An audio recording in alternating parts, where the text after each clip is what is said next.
Part 5. మీ నమ్మకాలకు, విశ్వాసాలకు, మీ ఆలోచనలకు గల శక్తి తీవ్రత అనుగుణంగా భౌతిక వాస్తవం సృష్టించబడుతుంది. బాల్యంలో మీకు నూరిపోసిన ఆలోచనలు, నమ్మకాలు మిమ్మల్ని ఇప్పటికీ బలంగా ప్రభావితం చేస్తుంటాయి. ఈ వర్తమానం అనేది మాత్రమే కాకుండా రేపు టుమారో అనేది కూడా ఉందని మీకు బాల్యంలోనే నూరిపోస్తారు.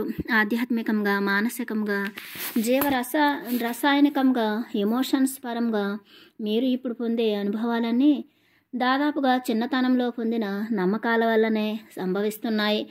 వర్తమానం నుండే నిత్య నూతనమైన జీవితాన్ని ప్రారంభించవచ్చని మీకు తెలియాల్సి ఉంది. బాల్యంలో మీకు నూరిపోయబడిన నమ్మకాలను ఈ క్షణమే పరిత్యజించి క్రొత్త జీవితాన్ని ప్రారంభించడానికి పూనుకోవాలి. మీ తల్లిదండ్రులు ద్వారా, సంఘం ద్వారా, మీ విద్యా వ్యవస్థ ద్వారా పరిమిత జ్ఞానం మాత్రమే మీకు బోధించబడుతూ ఉంది. ఆవగింజంత విశ్వాసం ఒక పర్వతాన్ని కదిలించి వేయగలదు అని ఒక సూక్తి బైబిల్లో ఉంది. ఆవగింజంత విశ్వాసం మీ ఆరోగ్యాన్ని పటిష్టపరచగలదు. అదే విశ్వాసాన్ని నెగిటివ్గా ఉపయోగించినప్పుడు ప్రకృతి వైపరీత్యాలను కూడా సృష్టించగలదు. మీ ఆలోచన తరంగాలను, సంకల్పాలను ఏ వైపు మళ్లిస్తున్నారో ఆ వైపు భౌతిక సంఘటనలను సృష్టించగలరు. మీకు అనారోగ్యం పట్ల విశ్వాసం, నమ్మకం ఉన్నట్లయితే, లేదా అనారోగ్యం సంప్రాప్తిస్తుందని భయపడుతున్నట్లయితే అనారోగ్యమే ఎదురవుతుంది. ఆత్మపరంగా, దేహపరంగా మీకు ఎన్నో సందేశాలను ఇవ్వడానికి కళలు చాలా ఉపయోగపడతాయి. దేహపరంగా మీకున్న దీర్ఘకాలిక వ్యాధికి లేదా ప్రాణాంతక వ్యాధికి కళల ద్వారా చికిత్స జరుగుతుంది. లేదా కళల ద్వారా ఏ ఔషధాలు తీసుకోవాలో సందేశం అందించబడుతుంది. జాగృతావస్థలో మీరు ఎదుర్కొంటున్న సమస్యలకు పరిష్కారాన్ని కళల ద్వారా అందించబడుతుంది. ఆత్మ యొక్క మల్టీ డైమెన్షనల్ స్వరూపాన్ని, ఆత్మ యొక్క అనంతమైన శక్తిని గురించి మీకు కళల ద్వారా తెలియజేయబడుతూ ఉంటుంది. మీ ఆలోచన విధానం మారిన తక్షణమే మీ దేహం మరి మీ భౌతిక పరిస్థితులు కూడా ఆ క్షణం నుండే మార్పునకు లోనవుతాయి. కొన్ని సంవత్సరాల తరబడి ఒక మొండి వ్యాధితో సతమతమవుతున్న వ్యక్తి అకస్మాత్తుగా తన ఆలోచన విధానాన్ని మార్చుకుని కళల పట్ల మొగ్గు చూపినాడనుకోండి. ఆ క్షణం నుండి అతని దేహంలో ఎవరు ఊహించని డాక్టర్లతో సహా మార్పులు సంభవించి అతని వ్యాధి నయమవ్వడము, ఆ కళలను అభ్యసించడానికి అతని దేహం తయారవ్వడము జరుగుతూ ఉంది. ఆత్మజ్ఞాన జిజ్ఞాస, కళలు, మతం, రాజకీయాలు, ప్రేమ, వ్యవహారాలు, ఇలా చాలా విషయాల పట్ల మీరు ఆసక్తి కనబరచడం, వాటికి అనుగుణంగా మీ దేహంలో మార్పులు మరి భౌతిక పరిస్థితులలో మార్పులు సంభవిస్తూ ఉంటాయి. మీ మనోశక్తి నుండి వ్యాధి జనిస్తుంది తప్ప మీ దేహం తనంతట తానుగా ఏ వ్యాధిని సంక్రమింప చేసుకోనజాలదు. భౌతిక పరిస్థితులు కూడా అలాగే సృష్టింపబడుతున్నాయి. ఈ ప్రపంచంలో దుఃఖం, విషాదం, అన్యాయం అపారంగా ఉన్నాయని విశ్వసించే వ్యక్తికి అతనికి ఎదురయ్యే అన్ని భౌతిక పరిస్థితులు దుఃఖం, విషాదం, అన్యాయాన్ని తీసుకువస్తాయి. ఇతరులలో కూడా దుఃఖం, విషాదాన్ని వెతుకుతూ ఉంటాడు. మీరు దేని పట్ల ఆసక్తి చూపుతుంటారో, దేన్ని విశ్వసిస్తుంటారో, దేని గురించి భయపడుతూ కలత చెందుతుంటారో వాటికి సంబంధించిన భౌతిక సంఘటనలను మాత్రమే మీ జీవితానుభవాలలోనికి ఆహ్వానిస్తారు. మీ నమ్మకాలకు అనుగుణంగా సామాజిక గ్రూపులు, రాజకీయ గ్రూపులు, స్నేహితులు లేదా పర్సనల్ అనుభవాలు మీ వైపు ఆకర్షింపబడుతూ ఉంటాయి. మీ నమ్మకాల ద్వారా మిమ్మల్ని మీరు హిప్నటైజ్ చేసుకోవడం ద్వారా మీరు వాటి వైపు ఆకర్షింపబడడమో లేదా మీరు వాటిని ఆకర్షించడమో జరుగుతూ ఉంటుంది. మీ జీవితంలో ఎదురయ్యే సమస్యలను సవాళ్లుగా, బాధ్యతగా స్వీకరించండి. ప్రతి సమస్య తనతో పాటు ఎంతో జ్ఞాన సందేశాన్ని మోసుకొస్తుంది. ప్రతి సమస్యను సవాలుగా స్వీకరించి దాన్ని అధిగమించడం ద్వారా మీకు మానసిక పరిణితి మరి ఆధ్యాత్మిక పరిణితి పెరుగుతూ ఉంటాయి. సమస్య నుండి పారిపోవాలనుకోవడం పిరికితనమైన చర్య. మీ ఆత్మశక్తితో పరిష్కారం కానీ అసాధ్యమైన సమస్య అంటూ ఏది ఉండదు. ఇతరుల నుండి సానుభూతిని ఆశించకండి. సమస్య అనేది మీ ఆత్మశక్తి కంటే గొప్పది కాదు. సమస్యను సాహసోపేతంగా ఎదుర్కోవాలి. ప్రతిదానికి ఇతరులపై ఆధారపడడం, ఇతరులు తనకు చేసి పెడతారని ఆశించడం లాంటివి మీ ఆధ్యాత్మిక శక్తిని, జీవశక్తిని కించపరిచినట్లు అవుతుంది. ప్రార్థన కూడా అలాంటిదే. మీ సమస్యలను పరిష్కరించాలనే దేవుడు అనేవాడిని వేడుకోవడం అపారమైన మీ ఆత్మశక్తిని విశ్వసించకపోవడం వల్లనే జరుగుతూ ఉంది. వాస్తవానికి దేవుడు మీ అంతర్ప్రపంచంలోనే ఉన్నాడు. మీ ఆధ్యాత్మిక దౌర్బల్యం మరి మానసిక దౌర్బల్యం వల్ల మీరు ప్రార్థనను ఆశించడం జరుగుతుంది. మీ జీవితంలో ఎదురయ్యే అన్ని జీవితానుభవాలను మీరు బాధ్యత వహించవలసి ఉంది. బాధ్యత అనేది మిమ్మల్ని సాహసవంతులని చేస్తుంది. బాధ్యత అనేది మీకు ఆధ్యాత్మిక పరిణతిని పెంచుతుంది. ప్రతిదానికి ఇతరులపై ఆధారపడడం మానుకోండి. మీ ఆత్మ ప్రబోధం ప్రకారమే నడుచుకోండి. ఈ వర్తమానంలోనే సమస్య ప్లస్ పరిష్కారం సృష్టింపబడి వాస్తవం చెందుతున్నాయని మీరు గుర్తుంచుకోవాలి. మీరు ఆత్మశక్తిని ఆశ్రయించడం ద్వారా సమస్య గురించిన అస్పష్టత, అయోమయం వాటంతటవే కనుమరుగవుతాయి. ఈ భూమి మీద లేదా మరే లోకంలోనైనా ప్రతి జీవాత్మ తన ఆత్మశక్తి ద్వారా రక్షణ కవచం కలిగి ఉంటుంది. మీ అనుమతి లేకుండా ఈ విశ్వంలో ఏ శక్తి ఆ రక్షణ కవచాన్ని ఛేదించి మీకు హాని తలపెట్టడం జరగదు. మీ అంతర్ప్రపంచంలో గల ఆ రక్షణ కవచం దుర్భేద్యమైనది. మీకు ఎదురయ్యే భౌతిక సమస్యలు ప్లస్ అనారోగ్యం కాన్షియస్ మైండ్ పరిధిలో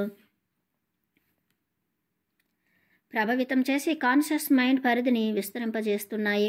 అంతర్ప్రపంచంలో భౌతిక సమస్యలు ప్లస్ అనారోగ్యం అనేవి ఉండవు. మీ మైండ్ యొక్క పరిధిని పెంచుకోవడం కోసమే భౌతిక సమస్యలను, అనారోగ్యాన్ని సృష్టించుకుంటున్నారు. ఈ విశ్వంలో మీరు దేనికి భయపడాల్సిన పని లేదు. అన్నింటినీ మీ చైతన్య పరిణామం కోసం సృష్టించుకుంటున్నారు. సమస్యల నుండి తప్పించుకుని పారిపోతే అవి మరో రూపంలో మీకు ఎదురవుతాయి. అవి మీ నుండి దూరంగా వెళ్ళవు. ఏం చేతంటే వాటిని సృష్టించింది మీరే కనుక. మీ నీడ మిమ్మల్ని ఎలా వెంబడిస్తుందో సమస్య కూడా అదే విధంగా వెంబడిస్తుంది.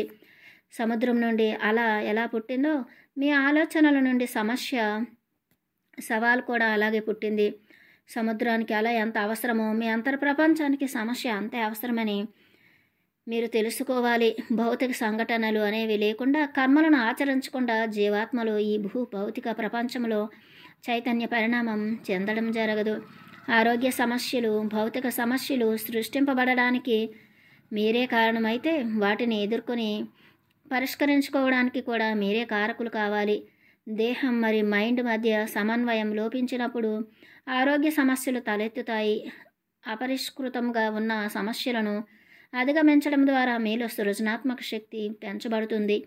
చైతన్య పరిణామం మరో ముందడుగు వేస్తుంది. మీరింకా అనారోగ్యంతో బాధపడుతున్నారా?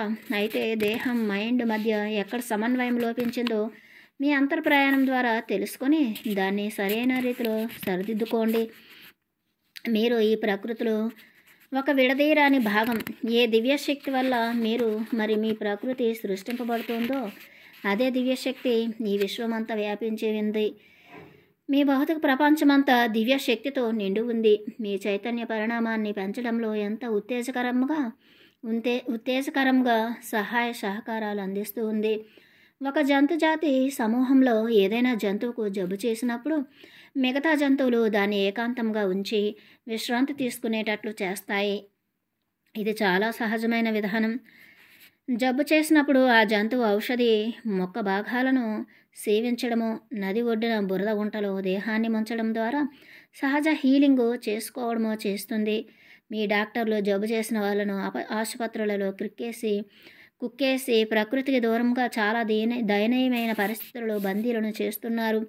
ఈ విధానం వల్ల అసహజమైనది డాక్టర్లు ప్లస్ నర్సుల జాలి దయాదాక్షిణ్యాల మీద వ్యాధిగ్రస్తులను ఆధారపడేటట్లు చేసి దివ్యమైన అంతర్శక్తి పట్ల విశ్వాసం కోల్పోయేటట్లు చేస్తున్నారు. జైళ్లలో ఖైదీలను కూడా చాలా అసహజమైన పద్ధతులతో బందీలుగా చేసి ప్రకృతికి దూరంగా ఉంచుతున్నారు. ద్వేషం అనేది ద్వేషానికి సమాధానం కాదు. ఖైదీలకు బాహ్య ప్రపంచంతో బంధాలను త్రుంచేసి వారిని ఆధ్యాత్మికంగా, మానసికంగా, భౌతికంగా ఎదగనీయకుండా చేయడం చాలా హీనమైన చర్య. జైళ్ళ నుండి విడుదలైన తర్వాత వాళ్ళు మరింత వక్ర మార్గంలో నడిచేందుకు మీరే ప్రోత్సహిస్తున్నారు. జైళ్లలో ఉన్నప్పుడు వాళ్ళ జీవశక్తిని అణగదొక్కడం ద్వారా మానసిక ఎదుగుదల కుంటుపడుతుంది. ఆ అస్తవ్యస్త విధానాల వల్ల జైలు నుండి విడుదలైన ఖైదీ సామాజికంగా మరింత కీడు తలపెడతాడు. అతనికి మానసిక ఆధ్యాత్మిక పరివర్తన తీసుకురావడానికి బాహ్య ప్రపంచంతో సంబంధాలు త్రెంచేసి జైళ్లలో బందీలుగా చేయడం సరైన విధానం కాదు. ఖైదీలు, జైలు వార్డెన్లు ఇద్దరూ హింసాపూరితమైన ధోరణిని కలిగి ఉంటున్నారు. ఈ ఖైదీలను హింసించి దండించి బాధ పెట్టడం ద్వారా వాళ్లతో సత్ప్రవర్తన వస్తుంది అని వార్డెను భావిస్తుంటాడు. ఖైదీలు కూడా ఇతరుల పట్ల హింసాత్మక ధోరణితోనే ప్రవర్తిస్తుంటారు. హింసను, ద్వేషాన్ని అటు ఖైదీలు, ఇటు జైలు వార్డెన్స్ ఆశ్రయిస్తున్నారే కానీ సహజమైన పద్ధతులలో సంఘంతో సంబంధాన్ని కొనసాగిస్తూ చైతన్య శక్తిపరంగా, ఆధ్యాత్మిక పరంగా, మానసికంగా మనిషిలో మార్పు తీసుకురావచ్చుననే సత్యాన్ని విస్మరిస్తున్నారు. నార్మల్ లైఫ్కు దూరంగా ఉంచి దండనల ద్వారా, శిక్షణ ద్వారా మనిషిలో పరివర్తన మరి సత్ప్రవర్తన తీసుకురాలేరన్న నిజాన్ని మీరు తెలుసుకోవాల్సి ఉంది. చెడుని చెడుతో శుద్ధి చేయలేరు, బురదను బురదతో శుద్ధి చేయలేరు. హింసను, ద్వేషాన్ని నిర్మలమైన ప్రేమ ద్వారా, అచంచలమైన విశ్వాసం ద్వారా నిర్మూలించవచ్చు. దురదృష్టవశాత్తు మీ ఆసుపత్రులలో కూడా రోగులను ఖైదీల్లాగా చూడడం జరుగుతుంది. ప్రకృతికి, నార్మల్ లైఫ్కు దూరంగా ఉంచి దేహం సహజంగా కలిగి ఉన్న జీవరసాయనిక శక్తి ప్లస్ విద్యుదయస్కాంత శక్తి ప్లస్ చైతన్య శక్తులను అసహజమైన విధానాల ద్వారా చికిత్స చేయడం జరుగుతూ ఉంది. శిశువుకు జన్మనివ్వడం ప్రతి స్త్రీకి చాలా సహజమైన అద్భుతమైన ప్రక్రియ. కానీ మీ వైద్య విధానం అందుకు భిన్నంగా అసలు శిశువు జననం అనే ప్రక్రియను చాలా సంక్లిష్టమైనదిగా భావించి ట్రీట్మెంట్ ఇవ్వడం జరుగుతుంది. గర్భిణీ స్త్రీలందరినీ ఒక వార్డులో, హృద్రోగులందరూ ఇంకో వార్డులో, క్యాన్సర్ రోగులందరూ మరొక వార్డులో మందలుగా కుక్కేసి ట్రీట్మెంట్ చేయిస్తున్నారు. అసలు రోగులంటేనే మహాపాపం చేసిన వాళ్ళుగా ట్రీట్ చేయబడుతున్నారు. శిశువు జననం అనే ప్రక్రియ ఎంత సహజంగా జరగాలో మీ డాక్టర్లకు తెలియడం లేదు. గర్భిణీ స్త్రీలకు శిశువు జననం చాలా కష్టతరమైనదని, సర్జరీ తప్పనిసరి అవుతుందని ముందుగానే హిప్నటైజ్ చేస్తారు. మీ డాక్టర్లు శిశువు జననాన్ని ఒక సెలబ్రేషన్గా గుర్తించడానికి బదులు దాన్ని కూడా ఆసుపత్రులకు అంటగట్టి జీవశక్తిని కించపరుస్తున్నారు. శిశువు జననం అంటేనే స్త్రీ భయపడి పోయేటట్లు మీ వైద్య విధానం నూరిపోస్తుంది. డాక్టరు, రోగి ఇద్దరూ మానసికంగా ఒకే ముసుగు ధరించి ఉన్నారు. జైలరు, ఖైదీ ఇద్దరూ మానసికంగా ఒకే ముసుగు ధరించి ఉన్నారు. మానవజాతి తనకున్న శక్తిని ప్రేమ ద్వారా వ్యక్తపరిచినప్పుడు చైతన్య పరిణామం సవ్యంగా, అమోఘంగా కొనసాగుతుంది. అప్పుడే సహజమైన ప్రాకృతిక జీవితాన్ని ఆలింగనం చేసుకుని ప్రతి క్షణము ఆనందంగా గడపగలుగుతారు. అప్పుడే ఆత్మ ప్రబోధంతో మీరు స్వధర్మాన్ని ఆచరిస్తూ ఆధ్యాత్మిక జీవితాన్ని అనుభవించగలుగుతారు. భూభౌతిక ప్రపంచంలో మానవజాతికి చైతన్య శక్తి పరిణామం పరంగా సామూహిక ఎదుగుదల కేవలం ప్రేమ ద్వారా మాత్రమే సాధ్యమవుతుంది. భూమి మీద శిక్ష అనే పేరుతో జీవాత్మలుగా చైతన్య పరిణామం చెందుతున్న మానవజాతిని ప్రకృతికి దూరంగా జైళ్లలో బాధించడం చాలా హీనమైనది. జబ్బు పేరుతో ఆసుపత్రులలో క్రొక్కడం కూడా హీనమైనదే. మీ న్యాయస్థానాలు మనిషికి మరణ శిక్ష విధించడం అనేది మరీ నీచమైన విధానం. మీ మతాలు కూడా మిమ్మల్ని ఛాందస భావాలతో బంధిస్తున్నాయి. మీరు దేవుడి కన్నా దెయ్యానికి ఎక్కువగా భయపడుతున్నారు. సాతాను అనేవాడు లేకపోతే దేవుడు అనేవాడిని వాడికి ఉనికి ఉండడం లేదు. పాపం, పుణ్యం అనే ప్రతిక్రియకు రంగు పులుముతున్నారు. మంచి, చెడు అని ప్రతి పనిని విభజిస్తున్నారు. మతాలు అనేవి మటుమాయమైపోయే రోజులు ఈ భూమి మీద చూడబోతున్నారు. మానవ జీవితంలో అందరికీ విశాల దృక్పథం అలవడాలంటే ఆధ్యాత్మిక విప్లవం వేగవంతమవ్వాలి. ఆసక్తులుగా మీరు భావించినప్పుడు దేహం తన సహజ ఆరోగ్య రక్షణ శక్తిని కోల్పోతుంది. దేహం ప్రతి క్షణము తనను తాను హీలింగ్ చేసుకునే శక్తిని సహజంగా కలిగి ఉంది. ప్రతి మనిషి తన జీవితాన్ని పరమార్థంగా భావించాలి. అప్పుడే ఇతర జీవాత్మల ఎదుగుదలను కూడా పరమార్థంగా భావించగలుగుతారు. మీ ఆత్మ మూల చైతన్యం అనే దివ్యాత్మ నుండి ఒక అంశగా వెలువడి చైతన్య పరిణామం చెందుతూ ఉంది. ఆత్మ భూమి మీద తన లక్ష్యం, పరమార్థం సంపూర్ణంగా నెరవేర్చుకునేంత వరకు భూమి మీద ప్లస్ సమాంతర లోకాలలో జన్మలు తీసుకుంటూ చైతన్య పరిణామం చెందుతూ ఉంటుంది. భౌతిక పదార్థంతో సంయోగం చెందిన చైతన్య శక్తి యొక్క డైనమిక్స్ పూర్తిగా అర్థమయ్యేంత వరకు భూమి స్థాయి ఫ్రీక్వెన్సీ గల సమాంతర లోకాలలో ప్రతి ఆత్మకు పునరపి జననం పునరపి మరణం తప్పనిసరిగా ఉంటుంది. భూమి మీద ఎలక్ట్రానులతో సహా ప్రతి దాంట్లోనూ చైతన్య శక్తి నిండి ఉంది. మీ శాస్త్రవేత్తలు పసిగట్టలేని అతి సూక్ష్మాతి సూక్ష్మమైన కణాలలో కూడా చైతన్య శక్తి నిండి ఉంది. ఆధ్యాత్మిక జీవితము భౌతిక జీవితం రెండూ సంయోగం చెంది జీవితానుభవాలను కలుగజేసినప్పుడు జీవితం ఆనందమయమవుతుంది. మిమ్మల్ని భయభ్రాంతులకు గురిచేసి మీ జీవితాన్ని అయోమయానికి అస్పష్టతకు గురిచేసే శక్తి ఈ విశ్వంలో ఎక్కడా లేదు. జీవితానికి అర్థము లక్ష్యము అనేవి లేవని మీరు భావించినప్పుడు మీ దేహం నిస్తేజమై బలహీనపడుతుంది. అప్పుడు వ్యాధులు అనేవి సంక్రమిస్తాయి. దేహానికి వ్యాధులు సంక్రమించకూడదనే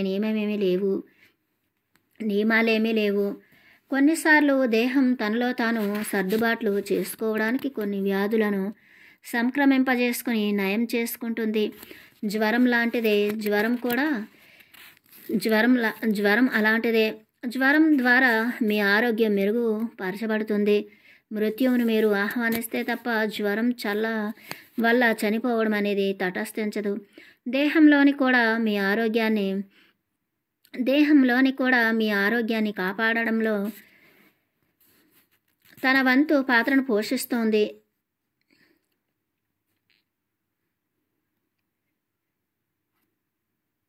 మీ దేహంలోని వైరస్లు మీ సంకల్ప శక్తిని అధిగమించి ప్రభావితం చెయ్యలేవు. ప్రకృతి కూడా మీ ఆరోగ్యాన్ని కాపాడడంలో తన వంతు పాత్రను పోషిస్తోంది. ప్రకృతి మీ ఆరోగ్యాన్ని సంరక్షించడం ద్వారా తన ఆరోగ్యాన్ని మెరుగుపరుచుకుంటుంది. జీవజాతుల ఆరోగ్యము క్షేమకరంగా ఉన్నప్పుడే భూమి అనే దేహం కూడా ఆరోగ్యంగా ఉంటుంది.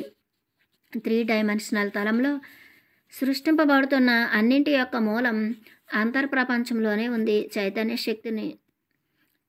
శక్తి నుండి శక్తి నుండి భౌతిక పదార్థానికి మారే ప్రక్రియలో విద్యుదయస్కాంత చైతన్య శక్తి కణాలు అత్యంత శక్తి స్థాయి గల హై ఫ్రీక్వెన్సీ నుండి 3 డైమెన్షనల్ తలంలో సమానమైన ఫ్రీక్వెన్సీలోనికి పదార్థ రూపంలోనికి కాంతి వేగం కంటే ఎన్నో రెట్లు వేగంతో అపత్వరణం చెందించబడి మార్చబడుతుంది.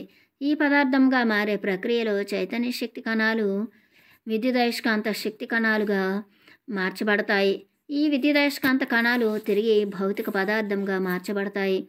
భౌతిక సంఘటనలు మరి భౌతిక వస్తువులు మరి భౌతిక వాతావరణం అన్నీ భౌతిక పదార్థంతో ముడిపడి ఉన్నాయి. అంతర్ప్రపంచం యొక్క డైనమిక్స్ గురించి మరింత వివరంగా తర్వాత పుస్తకంలో వివరిస్తాను. మీరు ఇదివరకు బాహ్య ప్రపంచానికి సంబంధించిన జ్ఞానం వైపే మొగ్గు చూపుతూ వస్తున్నారు. సైన్సు, టెక్నాలజీ మరి వస్తు సంపాదన, ధన సంపాదన మాత్రమే పురోగతి అనుకుంటున్నారు. భౌతిక వాతావరణం కలిగిన చైతన్య శక్తిని భూమి ప్లస్ జీవజాతులు చైతన్య శక్తిని ఆత్మ తాను స్వప్నావస్థలో పొందుతున్న జ్ఞానాన్ని ఆధ్యాత్మిక శాస్త్రాన్ని విస్మరిస్తున్నారు. అంతేందుకు భౌతిక రూపం దాల్చిన మీ దేహం గురించి మీకు ఇంకా తెలియదు. ఆలోచనలు ప్లస్ ఫీలింగ్స్ ప్లస్ ఎమోషన్స్ అనేవి ఈ 3 డైమెన్షనల్ తలంలో ఏ విధంగా భౌతిక పదార్థంతో సంయోగం చెంది జీవితానుభవాలను సృష్టిస్తాయో ఆ డైనమిక్స్ గురించి మీరింకా తెలుసుకోవాల్సి ఉంది. మీ దేహానికి వచ్చే సందేహాలు, సూచనలన్నీ బాహ్య ప్రపంచం నుండి వస్తున్నాయని మీరింకా విశ్వసిస్తున్నారు. మీ దేహానికి గల అనంతమైన శక్తి సామర్థ్యాలను విస్మరిస్తున్నారు. మీ దేహంలోని శక్తిని ఫ్రీక్వెన్సీ స్థాయిలను పెంచడం ద్వారా గతంలోనికి మరి భవిష్యత్తులోనికి ప్రయాణించడం అనే ప్రక్రియ గురించి మీ ఊహకు అందడం లేదు. గతం, వర్తమానం, భవిష్యత్తు అనేవి మీ పరిమిత జ్ఞానంతో ఏర్పరచుకున్న ప్రామాణికతలే తప్ప కాలం అనేది అనంతమైన శక్తి స్వరూపం. వస్తు సముదాయంతో కూడిన బాహ్య భౌతిక ప్రపంచాన్ని అధ్యయనం చేసి కొన్ని నిజాలను నిర్ధారించుకోవాలని మీ శాస్త్రవేత్తలు ప్రయత్నం చేస్తున్నారు. మీకు కూడా అలాంటి నిజాలే విశ్వాసాన్ని కలిగిస్తున్నాయి.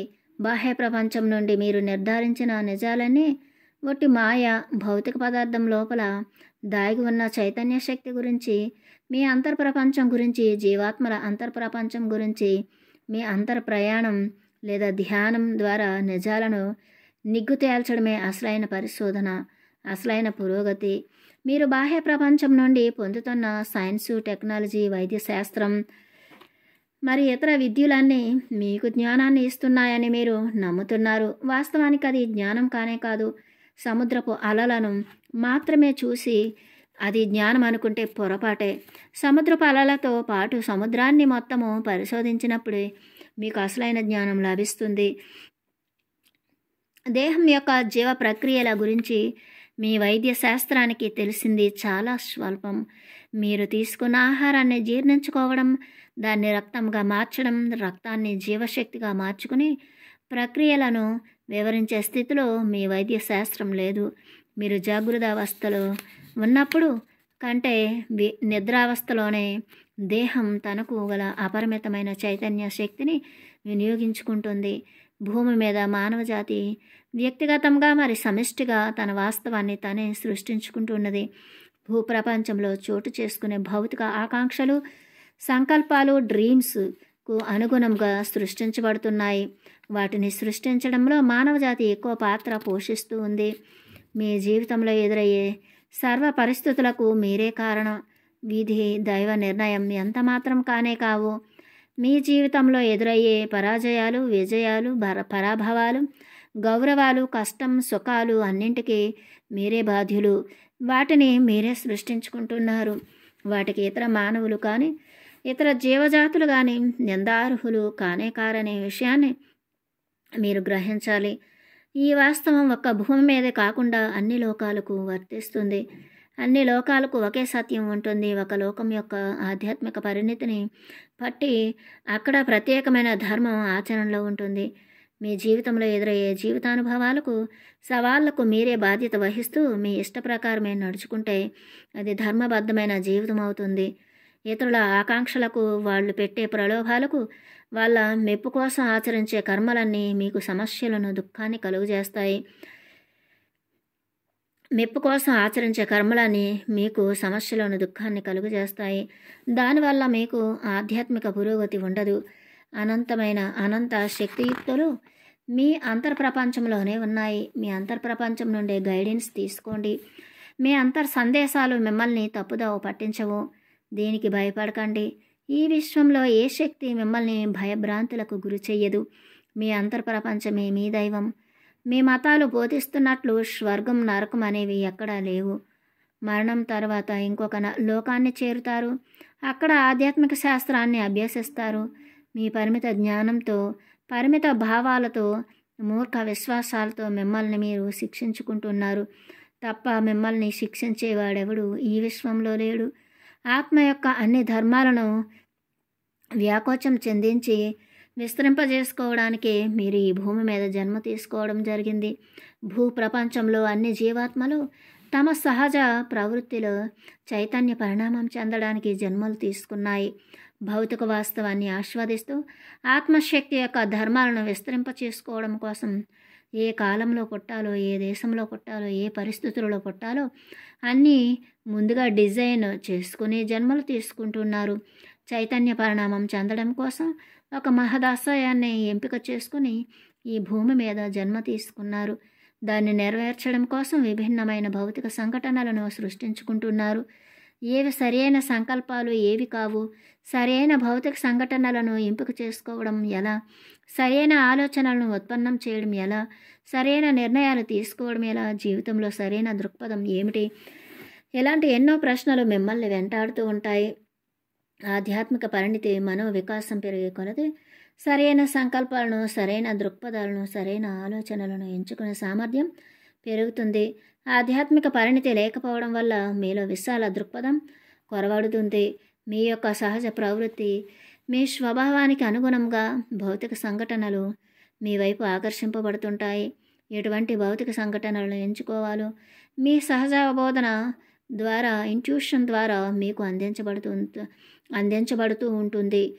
మీ అభీష్టాలకు, ఆకాంక్షలకు, వాంఛలకు, సంకల్పాలకు అనుగుణంగా భౌతిక సంఘటనలు సునాయాసంగా, అప్రయత్నంగా మీ జీవితంలోకి ప్రవేశిస్తున్నాయి.